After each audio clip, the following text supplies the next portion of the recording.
Eh bien bonjour à tous et bienvenue dans une nouvelle vidéo. On va pouvoir commenter la game des mers des Havre Gris qui va opposer les Gobelins contre le Mordor dans ce tour 6 de la GDA. En sachant que ce match a une importance stratégique assez importante parce que si le Mordor gagne, ils pourront aller directement au Havre Gris qui est la capitale des Gobelins. Ok, donc on a Dogbeat et Elrohir. Elrohir qui a changé de faction, qui était Mordor pour devenir elfe grâce au pouvoir mercenaire, contre Exorcist en face d'Elrohir et Utharlok en face de Dogbeat. Dogbeat qui a directement pris l'œil pour scout la base adverse. Il l'a mis assez tôt, du coup c'est plutôt bien joué. Ça aurait été mieux de mettre l'œil et de le poser ici au milieu pour pas donner l'information, mais toujours pouvoir scout très rapidement pour avoir récupéré l'œil très rapidement. Alors que voilà, là on a. Donc c'est Utharlok qui scout avec les crébins, mais si Dogbeat push très vite, enfin un push au bon timing, il pourra avoir l'œil, alors qu'Utharlok n'aura pas les crébins, donc il pourra avoir un avantage dès l'early. Côté Utharlok, on part sur 2 caves gobelins. Côté Exorcist, pareil. Alors on met ces caves gobelins très éloignés du tunnel, ce qui crée un clamp quand même compliqué parce que c'est quand même assez large, mais un clamp qui serait quand même possible avec une grosse armée. Après c'est les elfes, donc une grosse armée, c'est pas si évident que ça. Elrohir qui fait un start plutôt standard, ouais, plutôt standard j'ai l'impression. Et Dogbeat qui fait un start triple, puis à Orc. Ok, Elrohir qui directement start archer. Bah, j'aime pas les start archer, hein. C'est très défensif comme start, et c'est pas non plus une meilleure chose en défense. Alors contre un gobelin, ça va encore. Parce que les gobelins sont assez fragiles, mais bon, un épée c'est bien plus fort parce que ça évite de se faire rush l'archer avec des unités de gobelins. Par exemple, si Exo push avec 2-3 gobelins, il va push directement l'archer, voilà, comme ici. Et du coup, bah l'archer ne sert à rien en défense, alors qu'un épéiste aurait pu tanker. Côté Dogbeat, on trade orc contre gobelins. Les gobelins gagnent maintenant depuis 8.5 contre les orcs. Ok, on a ramené des piquets, parfait. Faudrait mettre les postures. Dommage qu'on n'est pas en défensif ou en rock épique pour qu'il tank bien mieux, mais en tout cas on va se défendre, on a mis l'URC. Côté Dogbeat, bah, on voit des orcs mais sans micro, ce qui est dommage, parce que du coup bah, on perd facilement des orcs et du coup on va très mal trade les gobelins. Dogbeat qui est vraiment parti sur une notion de spam. Avec 3 puits à orc, j'imagine qu'on a mis les points de ralliement dans la base adverse. Où sont les points de ralliement, hein? Pourquoi tous les orcs vont directement dans la base adverse? Ici on a... D'accord, on a un avant-poste ici qui a apporté de la thune. Si on prend le drapeau à plus 50, ouais. Ouais, il est caché ici. Directement unité des pays d'Elrohir qui va choper un tunnel. Ici on se défend avec 2 archers, ça va défendre facilement. On va transiter araignée pour Utharlok, une transition que j'aime beaucoup. Et ici, fissure, une transition que j'aime beaucoup moins, surtout contre elfe. Contre elfe, fissure, les semi-trolls sont assez sensibles aux archers. Si on a de quoi les défendre les archers. Et donc juste appliquer quelques archers, ça peut te défendre toute la compo d'Exo. Ou un épéiste, mais bon, vu qu'il y a de la cave en face, un piqué serait plus juste. On part directement sur araignée sauvage. Araignée sauvage, c'est bien contre un Mordor. Si le Mordor sort très rapidement de la cave et qu'on n'a pas encore les Spider Riders. À ce moment-là, ça peut être bien pour défendre ses gobelins. Cependant, là, araignée sauvage, pour viser quoi? Viser des abattoirs. Il y a beaucoup d'orques pour défendre, sauf qu'on a les archers derrière. Pour viser les orques, on a des archers aussi pour défendre. Les araignées sauvages n'ont aucune fonction, alors qu'une transition rapide touchant derrière, elle est beaucoup plus fort. Et à la place de ça, on fait araignée sauvage, 3ème tunnel, fissure, ce qui est pas du tout un BO adapté contre Mordor.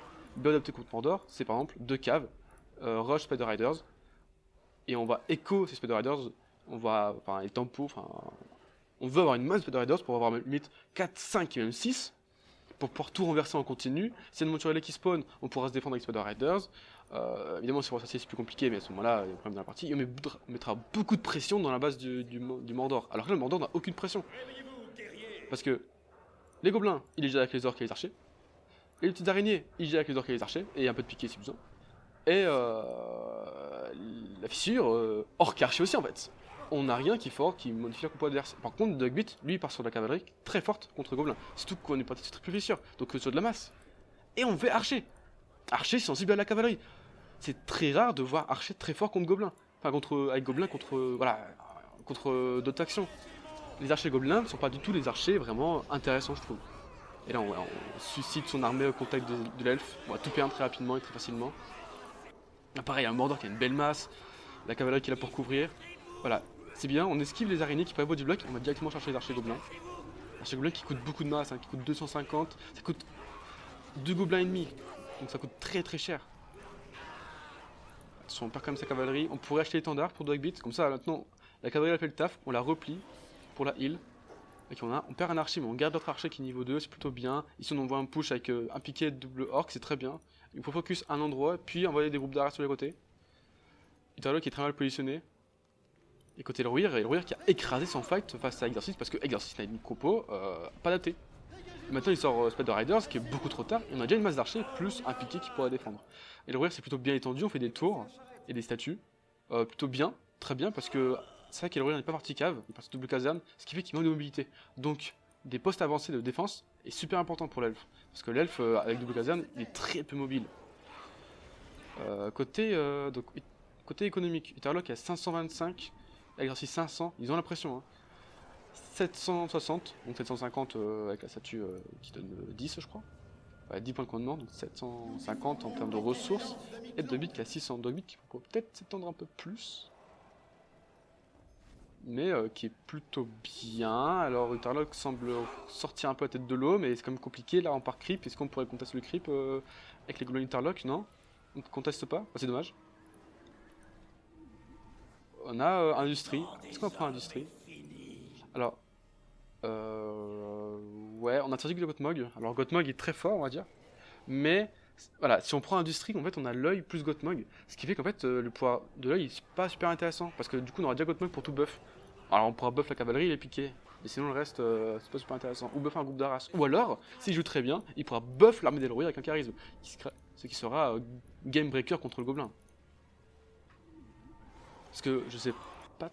Je pense qu'avec un charisme player SRC, clairement il résiste à une charge de Spider Riders. Hein. En tout cas, s'il est défensif et de face, je pense que oui. Donc très intéressant. On a fait une petite araignée pour se défendre.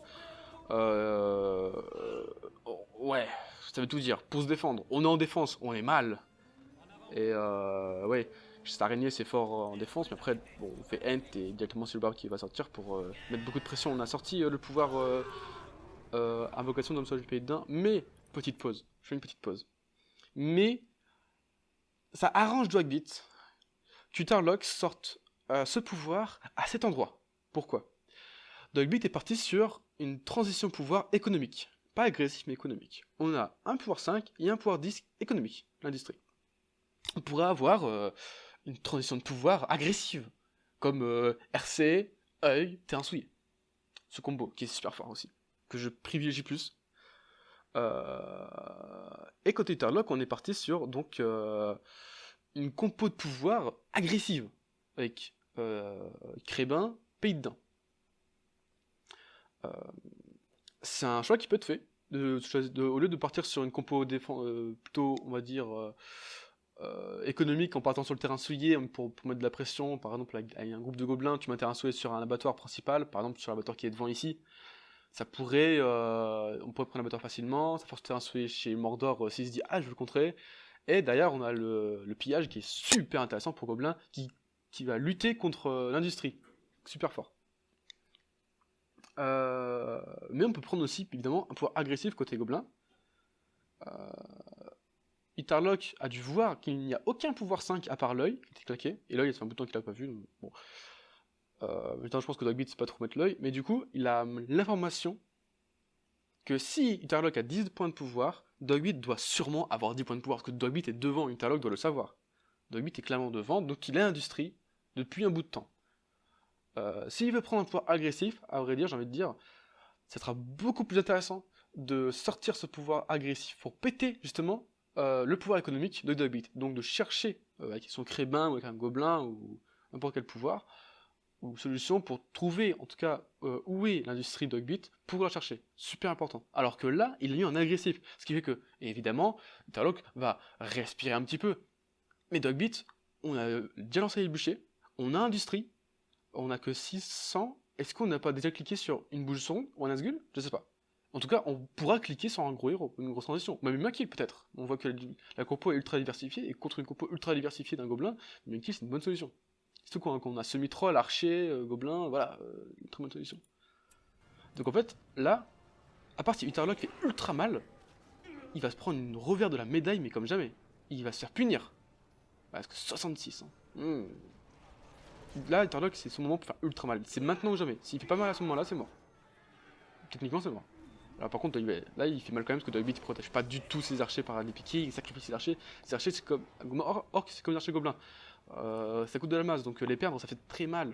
Dogbeat qui oublie de prendre les trésors aussi, on a pris le crime pour pas les trésors. Côté Exo, on fait un push sur la base principale de Elruir. Elruir qui a poursuivi un ou deux gobelins, je crois. Hein. Bah, une erreur basique, hein. Mais du coup, bah, on perd sa tour, mais bon, on se défend plutôt bien. Et Exo qui commit les Spider Riders pour rien, alors que c'est sa seule masse. J'ai entendu Gothmog qui est en PLS. Ok, Gothmog qui. Attention, pas de Gothmog. On perd un peu sa cavalerie, mais on a mis l'étendard. Très très bon choix. Comme ça, la cavalerie, tant qu'elle meurt pas complètement, ça va. Peut-être mourir comme ça là. Elle meurt quand même, dommage. Ah, et on perd Gothmog. Ah, ça fait mal. Hein. Mais on a une bouche de son qui est sortie. On a Black Orc. Black Orc, pourquoi pas. Je suis pas un giga fan des Black Orc en général.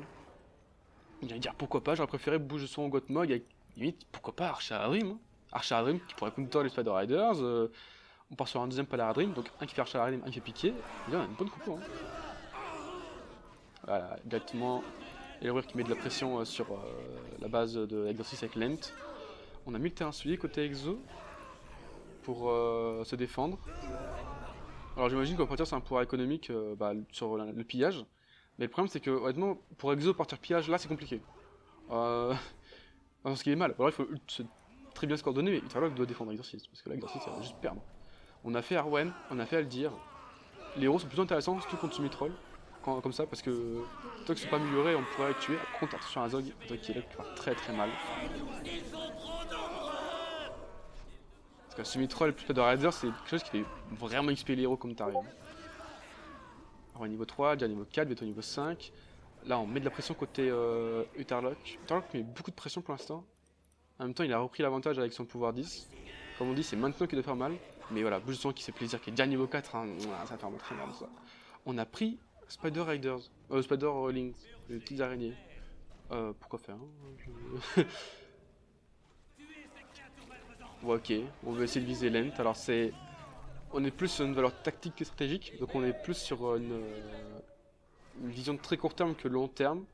Alors ça va faire respirer, mais ça fait pas forcément reprendre l'avantage, c'est quand même compliqué. C'est quand même compliqué. Alors on va sortir Mirkoud, on sort Elrond. Alors Elrond, je trouve pas que c'est le meilleur choix, parce qu'on a déjà à le dire qu'il a donné ce buff du coup. Attention, on va perdre Azog. Non, on a Gorkid qui pose son totem. Elrond c'est pas le meilleur choix je trouve, parce qu'on a déjà à le dire qu'il compose. On aurait pu avoir Glorfindel, super fort Glorfindel. Mais c'est quoi ce Gator? Ce Gator qui tue un archi-orc plus quelques orcs. Le Gator qui a fait 400, 500 de dégâts économiques max. C'est comme si vous mettiez un Gator pour 2 archers elfes. Un peu excessif. On a sorti Arachné. Arachné, très bon héros, mais très bon héros. Mais héros surpuissants avec le pillage. Arachné Drogoth, c'est des héros surpuissants avec le pillage. Parce qu'ils vont bénéficier du pouvoir de pillage. Donc rapporter beaucoup d'argent. Et donc, clairement, pouvoir survivre économiquement, même vivre économiquement et revenir dans la game. Là, pareil, on part sur quoi? Troll? On veut partir sur Troll ou Géant? Bah, le pillage, c'est pas intéressant, ou même Drake, ou même Sumitroll. Les Sumitroll ne sont pas affectés par le buzz de pillage de Azog. Là, on sort. Alors, attention, l'archer, par contre. Et voilà, on a sorti Cammoul dans le pot de Dogbeat. Super intéressant. Et super intéressant si on le met au sol. Si on le met au sol, c'est trop d'archers, on peut le mettre au sol. Il tank très bien, il fait plutôt mal. C'est un bon héros de combat. Il apporte un debuff et un cri, et il a une Morgul pour choper un Zog, un Gorkill, ou même une Arachné. Ok, Exo et Otalo qui semblent revenir tout doucement dans la game. On perd Azog. Arachné qui est là en fight, mais Arachné c'est pas un héros de combat. Là, Arachné c'est une situation très particulière. Je me permets de faire des pauses parce que je trouve qu'il y a beaucoup à raconter quand même. Arachné est un héros de harcèlement. Ce n'est pas un héros de combat. On le voit un peu comme de la cavalerie, un peu comme les Black Riders, les cavaliers noirs. Je préfère les Dolomroth par exemple que les cavaliers noirs parce que c'est vraiment c'est la meilleure fonction de cavalerie. Mais les cavaliers noirs ont cette fonction d'être la cavalerie d'harcèlement. Arachné est une cavalerie d'harcèlement, c'est pareil. Elle n'est pas là pour les combats, ça se voit. Elle tank bien, mais si elle est piquée, ça fait mal. Si elle a beaucoup d'archers, ça fait mal. Si elle a des héros, c'est pas la meilleure pour tuer un héros très rapidement. Elle va facilement invier des héros. Mais s'ils sont plusieurs ou dans un impact, c'est plus compliqué. Notamment ici où elle va prendre cher des piquets. Et des Mirkoud. Mais par contre, c'est une tablette d'harcèlement qui va tourner autour, par exemple choper l'épéiste qui est là, mettre sa toile comme il a mis sur les héros, et par exemple voir qu'il y a ces Mirkoud et foncer dedans pour tuer la moitié des Mirkoud. On repart, est-ce qu'il y a un builder dans le coin, on chope le builder. Par exemple, peut-être qu'il y a l'info ici, est-ce qu'il y a eu l'info là? Je sais pas, peut-être. On pourrait essayer de choper le builder, peut-être on gratte l'économie, ou alors si on peut pas TBC, ok, on se décale vers Dogbeat pour faire mal. Pourquoi pas par exemple sur la monture ailée? La toile d'araignée fonctionne très bien sur la monture ailée, et ça fait très très mal. Ça fait très très mal, c'est une nouveauté de la V9 ça. Donc on peut peut-être tuer la monture ailée avec Caracné. Et c'est une cavalerie d'harcèlement, on sera partout. On va gratter ces orques là, on tue des orques noirs, on revient ici, on tue des Mirkoud, hop là, on chope un héros qui veut s'enfuir, ok, il y a un builder sur le passage, on le chope, et une monture ailée qui fait le malin, allez on dégage. Mais là en combat, voilà, elle perd beaucoup de points de vie, maintenant elle devient useless. Là, on a mis l'invocation d'Ent côté Elrohir pour terminer la game. On a mis la forêt pour counter le terrain souillé. Forêt qui est toujours pas super bien placée. On l'a mis un peu en mode forcé, mais bon. Enfin, ok, on a quand même dedans, donc ça va, c'est plutôt ok. Et donc là, Exorcist qui est mort de ce côté, et Utterlock qui, voilà, il commence à être en péril. Parce que Monturelli a une compression. Par contre, on pourrait mettre au sol à Monturelli. Voilà, on l'a mis au sol. Le debuff sera là. Là, c'est pas... Dommage qu'on n'utilise pas le debuff. Hein. Dommage que c'est pas assez utilisé. On part sur... Pourquoi on fait forteresse améliorée? On partir sur une flèche de Gorgoth. Je trouve pas ça super précis. Un roi sorcier serait beaucoup plus fort pour le coup. Mais bon, côté Exorcist, on est mort et du coup, clairement, ça finit la game. Et je pense que la game est clairement gagnée côté Dogbeat et Elrohir qui était vraiment bien toute la game. Hein. Ok, on a mis un guetteur sur une armée défensif, slash agressif. J'aime pas du tout. Mais à vrai dire, ça tue des archers gobelins donc pourquoi pas, mais j'aime pas du tout pour le coup. Je préfère largement qu'ils sortent. Voilà, mais on le bouge assez rapidement pour taper les bâtiments économiques, donc c'est ok, c'est pas juste pour taper uniquement de l'armée. Quand c'est uniquement pour taper de l'armée, c'est vraiment fou. Ah, là on met le pouvoir pour essayer d'attaquer. On attaque quoi? On veut viser quoi? Est-ce qu'on peut viser l'abattoir? On pourrait peut-être viser la monture élect, lanceur de hache. Est-ce qu'il y a une fenêtre, une option? Est-ce qu'il y a un emploi intéressant? Là on a un groupe d'Arras qui sera complètement éradiqué avec cette flèche de Gorgoroth qui je trouve est vraiment excessive, mais bon, au moins ça clean. Et pour Dogbeat, qui se fait un peu repousser, qui se trouve un peu mal par Utterlock, son intérêt c'est juste de survivre. Juste survivre.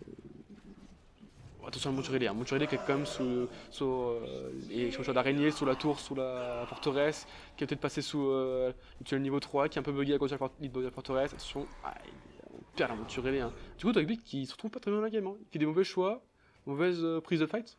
En fait, il avait toute la compo pour pouvoir gagner les fights, mais je trouve qu'il a vraiment mal pris les fights. La cavalerie qui a pas trouvé du carnage. Il fallait mieux stack la cavalerie, en avoir 3, passer un coup sur les archers, puis se barrer. On garde les héros comme Gothmog bouge sur pour frapper les semi-trolls, on protège les archers avec les piquets, et là on gagne le fight, facile. Et on peut mettre la monturelle au sol, pour apporter un debuff. En fait, si on joue très simple, ça gagne. Mais là, c'est un jeu compliqué à tout le temps attaquer, mais du coup il a pas de compo, il n'y a pas de masse. Là en fait, il faut jouer un peu comme un elfe. En fait, un Mordor contre un gobelin, il jouerait un peu le gameplay elfe, homme, Angmar en jouant une bulle. Alors ça dépend du gameplay qu'on peut avoir, mais on peut jouer en mode bulle. Et Dogbeat, j'ai l'impression qu'il a un gameplay bulle. Archer, piqué, unité d'élite, entre guillemets guerrier orque noir. Et mais on n'a pas trop joué. On a une compo bulle, mais on n'a pas joué en mode bulle. Alors que là, l'héroïre est bien en mode bulle. On a ses archers, on a l'ent. Juste mettre un piqué dans ses archers au cas où. Après, on a pas beaucoup de Spider Riders. Hein. Enfin, 2, 3, 4, 5. C'est quand même. Attention. Peut-être Aldir aussi. Ok, on a Arwen niveau 8. Hein. Ça va très mal. Aldir niveau 8 aussi, on a la flèche d'or. Ouais, il est trop bien. Elrohir est vraiment trop bien. Elrond niveau 6, on a Glorfindel niveau 3. Si on peut parler de Glorfindel quand même, et on pourra le heal. Avec Arwen. Peut-être une sorte de heal aussi. Utterlock un pouvoir. Ouais. On a voulu rager le pouvoir plus fort, hein. Mais en général. Gobelin et Mordor, c'est deux super factions à pouvoir 5. Ils ont des pouvoirs 5 ultra intéressants. Toutes les factions ont des pouvoirs 5 ultra intéressants. Mais je trouve que Gobelin et Mordor, c'est une erreur de vouloir partir trop vite sur des pouvoirs 5, 10, 15, 25. Parce que, ok, les pouvoirs 10 peuvent être assez sexy, les pouvoirs 15 c'est jouissif, et les pouvoirs 25 c'est limite orgasmique, parce que c'est trop stylé, genre un balrog et tout. Oui mais non. On est sur un RTS, malgré tout. Si on veut gagner, alors si on veut s'amuser, les pouvoirs 25 sont très amusants, c'est sûr, mais si on veut gagner, les pouvoirs 5 sont ultra forts. Ils reviennent très vite et ils peuvent permettre de gagner plein de petits fights. Et surtout contre un gobelin et Mordor. Le gameplay gobelin Mordor, ça se joue beaucoup avec plein de petits pouvoirs. En général, le joueur gobelin et le joueur Mordor ont au moins 2 pouvoirs 5, limite 3, avant même de prendre un pouvoir 10. Et après, on prend plusieurs pouvoirs 5, plusieurs pouvoirs 10, plusieurs pouvoirs 15 parfois, et puis après, les 25. Les 25 viennent assez tardivement, ou alors on veut clutch sans un pouvoir 25. Ou un pouvoir 15.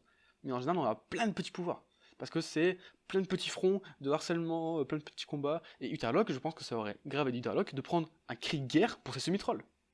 Ou passer le cri de guerre pour ses semi-trolls et ses Spider Riders. Ou passer le terrain souillé pour essayer de partir économique avec le pillage pour ses semi-trolls. On sait pas. À la place de ça, on prend des pouvoirs 10 qu'on a vu, P1, ça a jamais été vraiment impactant. Et le pouvoir 15, mal utilisé. C'est dommage. C'est dommage. Et pareil pour Elrohir, en vrai, j'ai envie de dire. Après, Elrohir, il joue Elf. À moins que tu aies besoin d'un heal urgent, sinon on n'est pas obligé de prendre le heal si on a besoin d'un heal urgent pour le coup. Côté Dogbeat, on a pris 2 pouvoirs 10, enfin 2 pouvoirs 5, 1 pouvoir 10. Dommage qu'on n'a pas pris l'RC quand même, parce que l'RC est quand même pratique. Oula, Drogoth, il a souillé. Ouais, on a beaucoup d'armes. Hein. On a aussi bouge sur au niveau 8. Drogoth, avant je disais qu'il était super fort dans le match-up. Honnêtement, je trouve pas forcément ultra. Il est très très fort, mais pas forcément indispensable. Parce qu'on a des counters côté Mordor, on peut voir bouger sur on peut voir des archers. On est sur une map où ça se joue en frontal, donc on peut voir une masse d'archers qui peut le contrer. Arachne est beaucoup plus précis. Parce que Arachne counter aussi assez bien les montures finalement avec cette toile d'araignée. Donc Drogoth pas forcément ultra utile. Et Utherlock, ouais, on a pris 11 trop tard. Il arrive pas Exo parce qu'il est mort. Ok. Bah, je pense que ça va être le GG, hein, ouais, GG aux joueurs Mordor qui ont très bien joué leur game pour le coup, assez carré. Elrohir il a fait des compos simples mais efficaces. On est sur une map simple donc ça fonctionne très bien. Exo et Utherlock qui ont voulu jouer ultra diversifié, avec plein de techs de partout. On a vu des archers gobelins, des guerriers gobelins, des semi-trolls, on a vu des spider riders, des spiderlings, on a tout vu. On a tout vu. Il manquerait plus que des géants, des drakes, tout moins. On a vu toute la faction goblin. Mais je vais ultra diversifié, c'est rarement bon. En général, on préfère avec Gobelin jouer quelques techs très précises et on va abuser de ces techs. Comme par exemple Spider Riders à Rush. Très très fort. Bon bah bravo à eux, aux Mordor qui vont alors peut-être attaquer Arogri, on verra.